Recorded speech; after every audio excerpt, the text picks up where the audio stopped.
Man, I always love it. I always love it when people add a new dimension, a new layer to something that's already been established. You know, there's already greatness there, and they bring something else that you didn't think they'd have, especially later in a career. Who am I talking about? I'm talking about Candace Parker.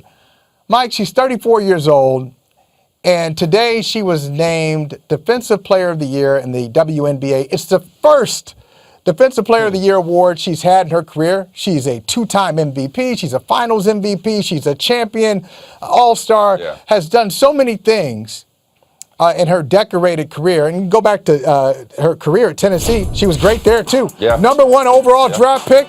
I mean, look at it.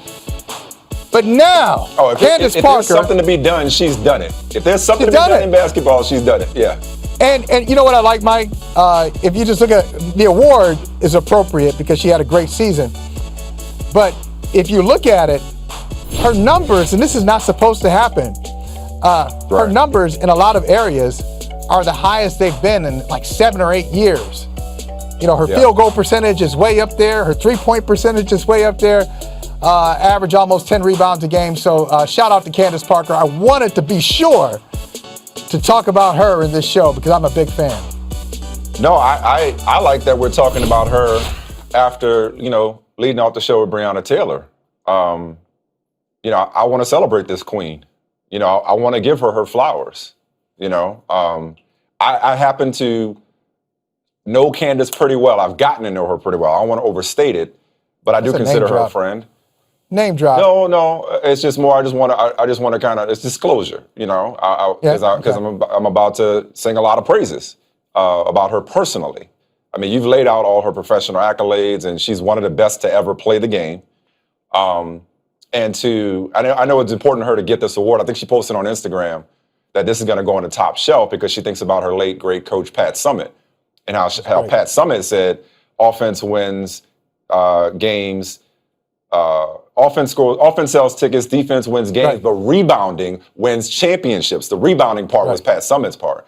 So leading the league at 9.7 rebounds a game was big for Candace Parker as it relates to honoring her coach. But Candace, man, and I've only known her for a short time. It's one of those relationships you feel like you've known them forever.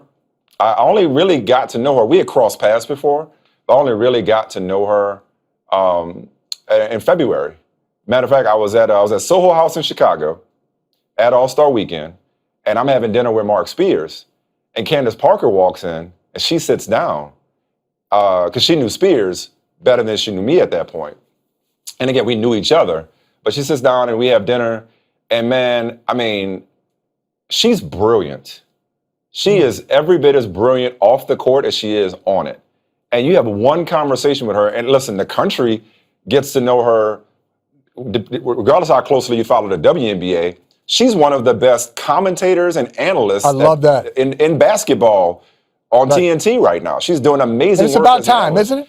It's about time. It's about time. But she has such broad interests, such a respect for history, such a knowledge, and such a sensibility.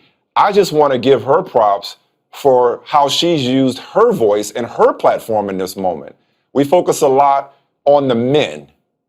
Generally speaking, most people focus on the men. That's in life, but specific to this athlete, activist, revolution we're in right now, a lot of times we focus on the men, not enough on the women in general. But specifically, when you want to talk about the WNBA, the player who's probably gotten the most love is the one that's not playing, and that's Maya Moore, and rightfully so. But Candace Parker, man, never fails to use her voice, never fails to use her platform, is a role model in some respects, and an amazing mother. She will tell you her first job is as a mother to 11-year-old Layla. She's an amazing mother, an amazing citizen, just an amazing person all around, and I just can't say enough about her. I got some other stories, but I'll let you get in on this. No, say one. No, tell me one story, because we were talking about Candace Parker a little earlier, and I was saying how impressed I am with her, some of the things that you said as well. And you said, hey, there's a story with my son. And I said, okay, well, what's the story? And of course, this is what Michael Smtih does this. He says, I'll tell you on the air.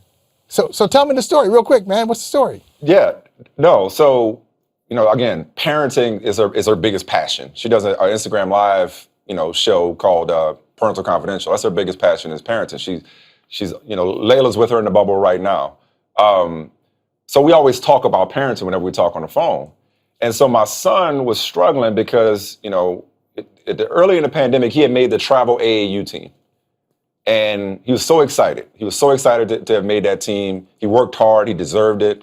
But we weren't comfortable, once the team started back up, we weren't comfortable letting him go and travel and be a part of it. And he was obviously upset. He's like, my friends are doing it. Why can't I do it? So I told Candace about it. And by the way, back up. Ever since they know that I've known Candace Parker, they try to eavesdrop on my conversations with her. She said hi to them before, and they're over the moon that their dad knows Candace Parker. Right. But I said, hey, will you talk to Mason? Will you explain to Mason, just kind of like give him a little pep talk?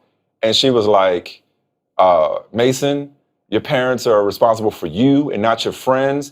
And as you know, Michael, you say something and it goes from one end out the other. Candace Parker says it. My son's like, that's right. Okay, whatever you say, Miss Parker. Whatever you say, Miss Parker. I got it. And just so you know, on NBA 2K, he doesn't play with the Lakers and LeBron.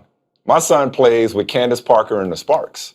When he plays 2K, that's who he plays with at Candace Parker. And I think that's so cool to watch my son, without me even having to push him, appreciate women's basketball and professional female athletes the way that he does. But Candace Parker, and I don't ask athletes to talk to my kids. I'm not one of those, hey, can you say hi to my son? Hey, can you say hi to my daughter? Can I get an autograph? I've never done that. But I was comfortable with Candace talking to my kids because of, again, the kind of person she is and the kind of relationship that we have.